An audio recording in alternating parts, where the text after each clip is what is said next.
This is News 4 at 10. So to protect the people and property of Ferguson today, I signed an order declaring a state of emergency and ordering the implementation of a curfew in the curfew in the impacted area of Ferguson.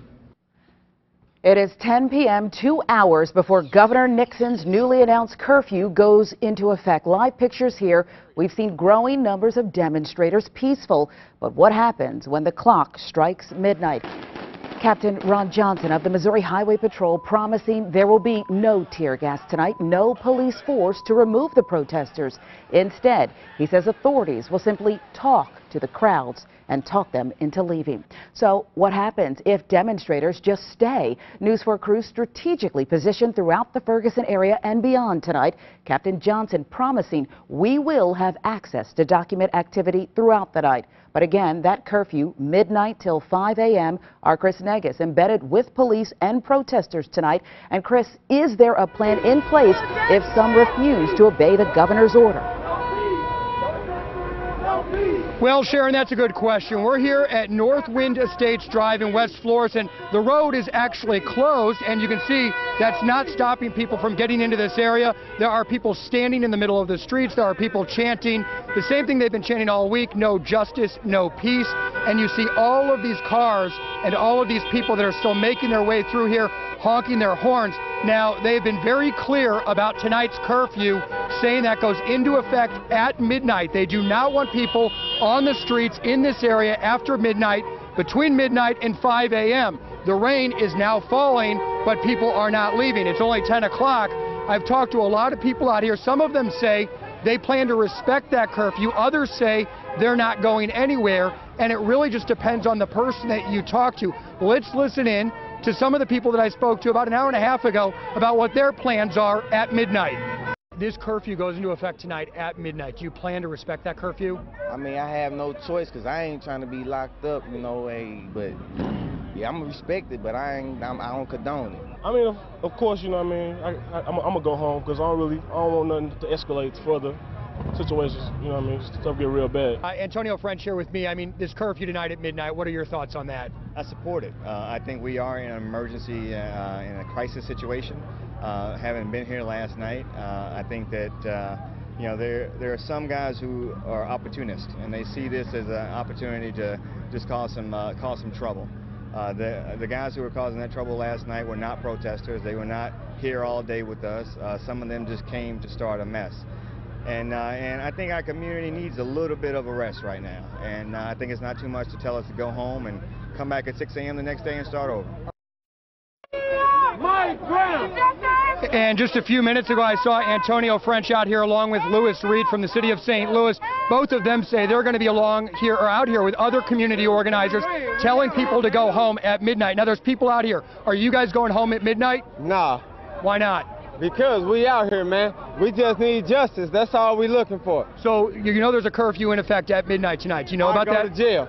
You're willing to go to jail and stay out here? I'm willing to go to jail. And what are other people in this crowd telling you? They gonna go to jail, too. All right, thanks for talking to us tonight. Going to jail. All right, so we're hearing that from this gentleman here. Thank you for talking to us. We all going to jail. Telling us that they're willing to go to jail, that they do not plan to honor this curfew. And as you heard earlier, Captain Ron Johnson saying they're not going to deploy tear gas in this area. So a big question, what's going to happen when the clock strikes midnight? We'll be out here to let you know. Live in Ferguson, Chris Negus, News 4. And we've learned tonight some other demonstrators might go mobile, leaving the curfew's jurisdiction, heading from Ferguson into a neighboring city. Our Chris Stanford is here right now with the details. Chris? Well, Sharon, because of this curfew, demonstrators here on the ground have told me that they're going to Dellwood, and a group called Missouri Organizing for Reform and Empowerment is planning a peaceful march that will start here at the Quick Trip at West Florissant and move into Dellwood before that midnight curfew goes into effect. The group is trying to rally demonstrators at this point to gather here by 11 o'clock, saying that Governor Nixon has infringed on their rights to peacefully assemble, so they're moving the protests. What we don't know is exactly where in Dellwood they'll be going or which route they'll be taking to get there. Now, this raises some important questions. So I found Captain Ron Johnson with the Missouri Highway Patrol to ask how authorities will monitor the crowds if they leave the city of Ferguson. what happens if this situation moves to a different community tonight? You know what?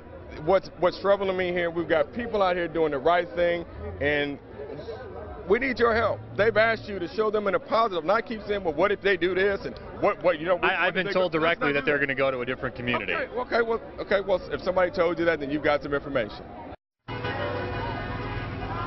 Now, we cannot say for sure if these protesters will move into any other communities besides that march planned for Dellwood, but we'll be sure to monitor that situation and stay on top of that march into Dellwood. For now, we're live in Ferguson. Chris Stanford, News 4. And social media lit up tonight with those promising to defy this curfew. Meantime, Congressman Lacy Clay says he agrees with the governor's decision to order it. The congressman says last night was enough. These people should be out here and they should be heard. Their voices should be heard. And so, I mean, I agree with the curfew in order to protect the public and the people who live in this area. Congressman Clay said he was in Ferguson last night and did not find out about the crimes committed until this morning. Meantime, major developments on the investigation itself this afternoon. The St. Louis County prosecutor announcing he will convene a grand jury that within days to determine if an indictment will be handed down in the Mike Brown shooting case. Bob McCullough says his office is now processing evidence. Angry demonstrators have been demanding Officer Darren Wilson, who shot and killed Brown, be brought to justice. Everyone in every case, wants everything done right away. What we try to do is keep everybody informed and do it in as professional a manner and as open a manner, but most important, or as importantly, as expeditiously a manner as we can. And last night, News 4 stayed on the air overnight, hour after hour. Our cameras, reporters right there as looters raided local businesses in Ferguson. Here in this video, several people running in and out of a store, bottles of alcohol, even that cash register. St. Louis County Police Chief John Belmar spoke with us at 2 o'clock this morning about the damage they caused. These group of rioters out here, they really are a small, very small percentage, but they are the entire problem. So while we understand the protesters, it's caused us difficulty all week. Ray Preston is at West Florissant and Chambers, a little more than a mile north of that burned out QT. And many of the businesses along West Florissant have closed early for the night, Ray. Yeah, let me give you the layout where we are. We're actually in Dellwood because we're at West Florissant and Chambers. Geographically speaking, this is Dellwood, but just a few blocks down West Florissant, that is the Ferguson border, if you will. You can see there is a police roadblock here. On that side of the line, down a couple blocks, that's the area that has the midnight curfew. Now, about a mile north of us is a strip mall with the shoe store that was looted earlier this week. Well, there's a Walmart there close by. That closed early tonight. Security vehicles are parked in front of the doors with their lights going. If you look closely at the video, you can see there are several rows of shopping carts being used as blockades in front of the doors to the Walmart. Now, most of the shops and the stores in that strip mall closed early, some as early as 5 o'clock tonight, we're told. Now, we did talk with Gail Hunt at 8:30 tonight. Hunt and a handful of employees at Harbor Freight were still on the job. It's been crazy and madness out here. People looting the places. Our place didn't get hit, thank God. A lot of scared neighbors in Ferguson. It's just a crazy atmosphere right now. We're the only store right now. Normally all the businesses close on the weekends at 9 o'clock, but we're the only one that's here right now. And we're kind of scared because we don't know what's going to happen. We just want all the madness to stop and everybody to just be at peace. So you're waiting right now for what? For our district manager to let us know it's okay to go, because most of the other stores have already closed. Like I stated, we have to wait for them to say it's okay for us to go. I've lived in this neighborhood for over 20 years and never seen anything like this in my life ever, and a lot of people are scared. We don't know what's going to happen from one night to the next. We just want to know what's going to happen. Is it going to be a calm? Are they going to bring Ferguson back together, or is it going to be a bigger problem? We just want it all to be over with so the neighborhood can resume to do what they need to do. I mean, they will get justice. It does take time. And as a mother of 5 children, boys, I feel the same madness, but we ain't doing anything by tearing up the neighborhood. If we just let them do what they need to do, I think everything would be okay. And I appreciate everybody that has anything to do with any of it that's doing the right thing. And we are back out live again. You can see those are some of the police officers that have gathered at the mobile station here at Chambers and West Florissant. Again, the marchers say they are headed this way within perhaps the next hour or so.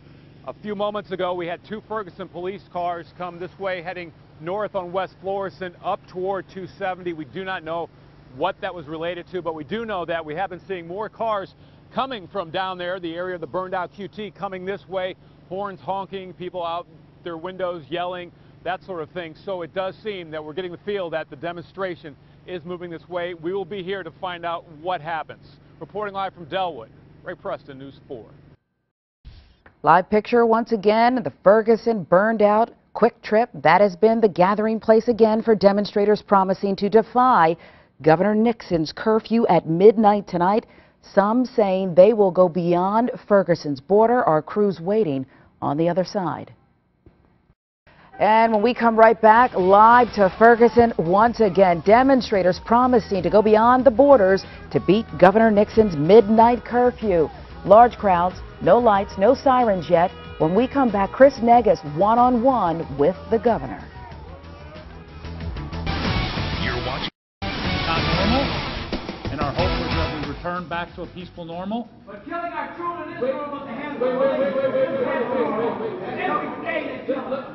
Governor Jay Nixon absolutely grilled by the audience during his news conference this afternoon. His announcement of a midnight curfew did not sit well with most and in that crowd.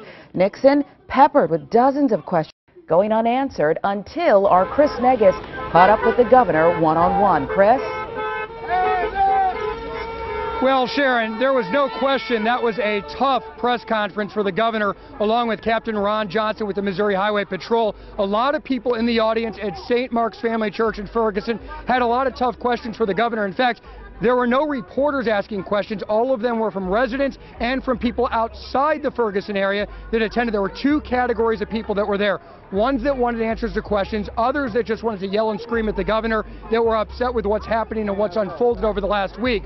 So after that, we took the opportunity to speak with Governor Nixon one-on-one at the Missouri Highway Patrol headquarters in Weldon Spring. Governor, today you declared a state of emergency. Why did you wait until this point to declare that state of emergency? Well, a few days ago we brought in the Highway Patrol to deal with security, and the first night went well. I thought last night we saw an acceleration by a very small group, but we can't let those businesses at risk and the people at risk. It needs to be safe here. There's a proper place for protest. There's a proper place for voicing, but we don't want to see damage in that area. And in talking with the local officials again this morning, and we had a good session this morning and again this afternoon, they thought it was best that we get this curfew in place, get folks calmed down, get focused on the long-term justice needs that are out there, and that's why we move forward. So we know that the curfew is in effect tonight from midnight until 5 a.m. and a lot of people ask, how is that going to work? How is that going to play out on the streets of Ferguson? Well, the team is working on that now, and Colonel Repogel and Major Johnson and Captain Johnson are working with St. Louis City and St. Louis County, and all of the folks working together to make sure that folks have a right to move up and down before 12 o'clock tonight, that the media has the right to come in and take pictures. There'll be a staging area for them. This is open and transparent, but we've got to get folks safe again, and we don't need to see the violence that broke out from a very small group last night. I've been very heartened by the local community support of this, by the local elected leaders' support, and the community wanting to calm down and get the rule of law back. So we know that Captain Ron Johnson is in charge out there, and we know that he's taken what some have called a gentler approach than what we saw the first couple of nights. But tonight, if that gentler approach doesn't work, he was talking about they are not going to use tear gas. If that doesn't work, what are they going to do to protect the businesses in Ferguson? And are you worried as the governor that some of these business owners are going to take the law into their own hands if they see looting out there tonight? Well, there's a great deal of emotion running around this. This clearly touched a wound, and until the Justice Department completes its investigation and others, there's going to remain a challenge out there because justice needs to happen here, and there's still uncertainty in that area. But folks should be well assured that the colonel, as well as the majors and the captains that are working in a cooperative way here, are going to maintain order. They'll get folks cleared out. Plus, we've seen a great outpouring from the vast majority of the community. That is the outpouring of support for what we've done and want to have peace tonight. I'm confident that our teams working together will be able to keep that place open, get those 5 hours of calmness, and then back at it tomorrow. You know, and we're talking about calmness, but clearly during that news conference there was not calm. There was a lot of tension, a lot of anger. You were not exactly the most popular person in the room at that news conference. Judging by what you saw today, what are you expecting tonight? Are you worried about the violence erupting again? Well, I think that we need to continue to. It was a good sign after talking to Attorney General Holder that the Justice Department, expanded. I mean, that 40 agents of the FBI out there questioning folks to make sure they're moving forward on the separate investigation on this. And we know there's a lot of cops out there doing those interviews. So getting that process moving forward, I think, will be important. But in the interim here, it's very important, and the local leaders were clear in speaking out to me, that we need to have calm and peace this evening after the regular hour when people would march and talk. And I'm confident that those local citizens who called on us to do this are going to be supportive tonight as they were last night. And I'm also hearing that the Missouri Highway Patrol made a decision not to arrest some of those looters last night and the people that were causing the trouble because there was concern that a police presence would incite more violence. But the question has to be asked, where does it end, and why are people allowed to be lawless on the streets of Ferguson? I think when you look at the latter part of this week, you saw one night with heavy artillery coming in, literally guns pointed at kids, and significant reactions there. We tried to put some community policing in place, and that first night was good. Last night, until about 12 or 1 o'clock, things were going fine. Then a small band got violent, and those things happened. But if you look at that arc was headed in the right direction, and I think by tonight's action, our hope is that we will put a reset button on and get going back in a good direction so that folks have the right to speak their voice, but there's also going to be peace and protect the property there. You know, one of the things that came out of the news conference today, a lot of people, no matter what you said, they were shouting and screaming at you that they want justice, that they want to see this police officer charged.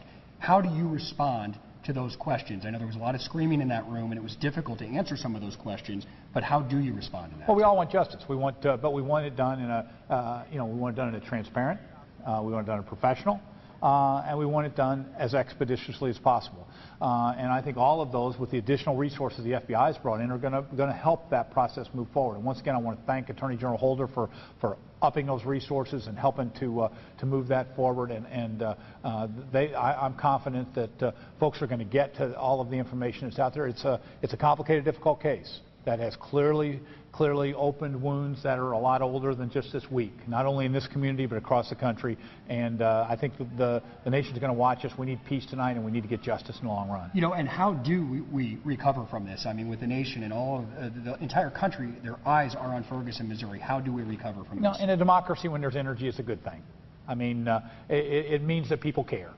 And so much of what I end up doing is trying to convince people how important what it is we do. You don't have to convince anyone how important it is for their streets to be safe. That's why the local officials call. You don't have to convince anyone how important it is to provide an equality of opportunity and education and all that sort of stuff.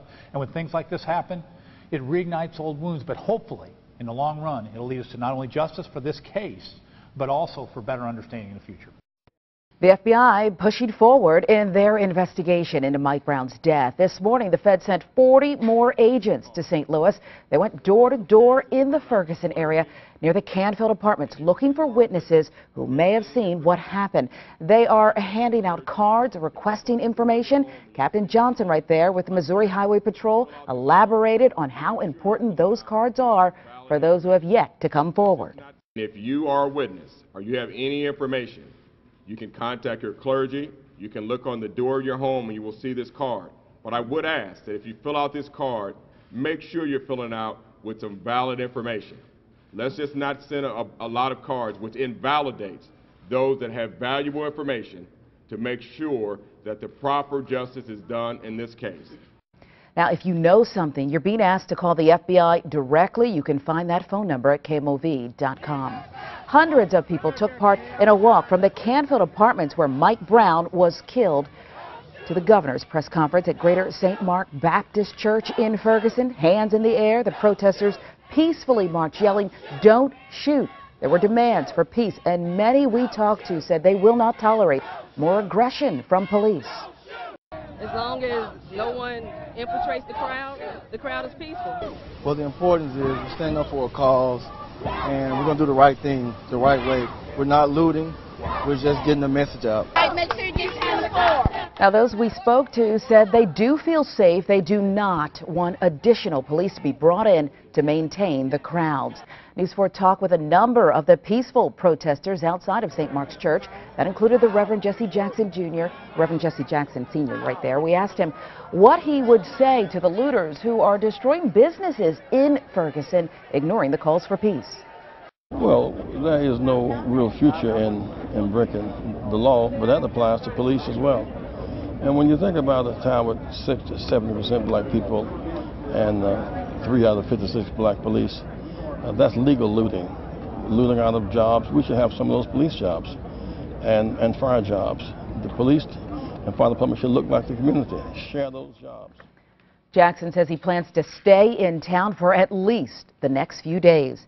Now, the violent turn in last night's protest comes on the heels of the release of 2 new key pieces of information: the name of the officer involved, Darren Wilson, and surveillance images of a convenience store robbery allegedly committed by Michael Brown. However, Ferguson Police Chief Tom Jackson says the robbery is not connected to the shooting death of Brown. In fact, he says his officer did not even know Brown was a suspect. Jackson says Brown and his friend Dorian Johnson were stopped because they were walking in the middle of the street, blocking traffic. The Ferguson chief defending the release of this surveillance video. What I did was release the videotape to you because I had to. I've been sitting on it, but too many people put in FOI requests for that thing, and I had to release that tape to you. So Chief Jackson says he had no choice. Mike Brown's family not buying the reasoning. He had facts and information he could release that we're all interested in, but yet he chose to talk about something to darken up this man's past. We believe that he strategically did that to assassinate the character of Michael Brown. And the Brown family is speaking out against the Ferguson Police Department regarding the release of that surveillance video. Brown's family says it is his likeness on the tape, but his cousin says Brown's past, even recent past, has nothing to do with the circumstances of his death. That took place there had nothing to do with an individual getting down on his hands and knees, raising his hands in the air and saying, "Don't shoot." This is the universal code for I surrender. And I can hear my cousin's voice right now as I speak saying, "Don't shoot." Now, who is Officer Darren Wilson, who shot and killed Mike Brown 1 week ago? He is a 6-year police veteran, spending 2 years working in Jennings, the last 4 working for Ferguson. In February, Wilson was awarded for extraordinary effort in the line of duty. The Ferguson police chief spoke more about Officer Wilson. He was a gentleman. He's a quiet officer, and he has been an excellent officer for the police department. The chief says Wilson is distraught by the shooting death of Mike Brown. Much more to come. Live pictures from Ferguson and beyond when we come right back. Welcome back. For the second time in less than a week, many businesses along West Florissant once again targeted by looters last night. The looting began at Ferguson Market and Liquor. This is the store police say Mike Brown robbed moments before he was shot and killed by a police officer. And Brittany Noble spoke to store workers who've again fallen victim. I'm at the Sam's Meat Market along West Florissant. This store was a complete mess this morning, but community members stepped in to clean the place up. When News 4 stopped by the Sam's Meat Market along West Florissant Saturday morning, we were greeted at the door by store employees armed with guns. This is the second time the store has been ransacked by looters since Saturday. I just couldn't stand by and watch it on TV knowing that I can lend a hand and not do anything. So when will the negative stop? The peaceful protest has absolutely nothing to do with this, the loitering and the riots and all that other kind of good stuff. There is more people that are peacefully protesting than there are that are doing the negative thing. I really take this personally because this could be my business that was attacked by people that lost their minds. Bradley Rayford is one of dozens of people, many who've never met, helped to clean up the market, and the store owners certainly appreciate that. This is what the community is about. The community is not about looting and stealing, vandalism, business. That's what the community is all about. These are the kind of people they want justice for Michael Brown. whoever came here looting and vandalism business, they're not from Ferguson. That's 100% sure. Now, this is the second time that the Sam's Meat Market has been burglarized, but I spoke with store owners, and they tell me that they plan to stay in the community. In Ferguson, Brittany Noble, News 4. Now, there was a point where demonstrators stepped in. They took a stand against those looters last night. You watched it play out here hour after hour live. They locked arms, stood in front of many Ferguson businesses, trying, desperate to keep the looters out. Unfortunately, there was simply not enough peaceful demonstrators to block all those businesses. Let's get your recap, what we've covered today. It's been a big day of news. Governor Nixon announcing a state of emergency and a curfew to go in effect in a little more than 1 hour from now. Nixon and Captain Ron Johnson from the Missouri Highway Patrol say they will not use smoke bombs. They will not use tear gas to control the crowds. Instead, they say they will count on communication to keep everyone safe and the protests peaceful. I want to thank you for watching News 4 at 10 tonight. News 4 closely monitoring the situation developing in Ferguson overnight. Our crews strategically placed throughout the area, standing by at the ready. They'll be in the field all night. Our newsroom will stay fully staffed. And of course, we'll bring you any breaking developments on air and online. And don't forget our free KMOV app. As we leave you with the rain in Ferguson tonight, and so far, peaceful demonstrations. It's a stark contrast from what we saw overnight. Last night, News 4 on the air for hours. Watching looting tonight, much different, a peaceful demonstration so far. I'm Sharon Reed. Good night.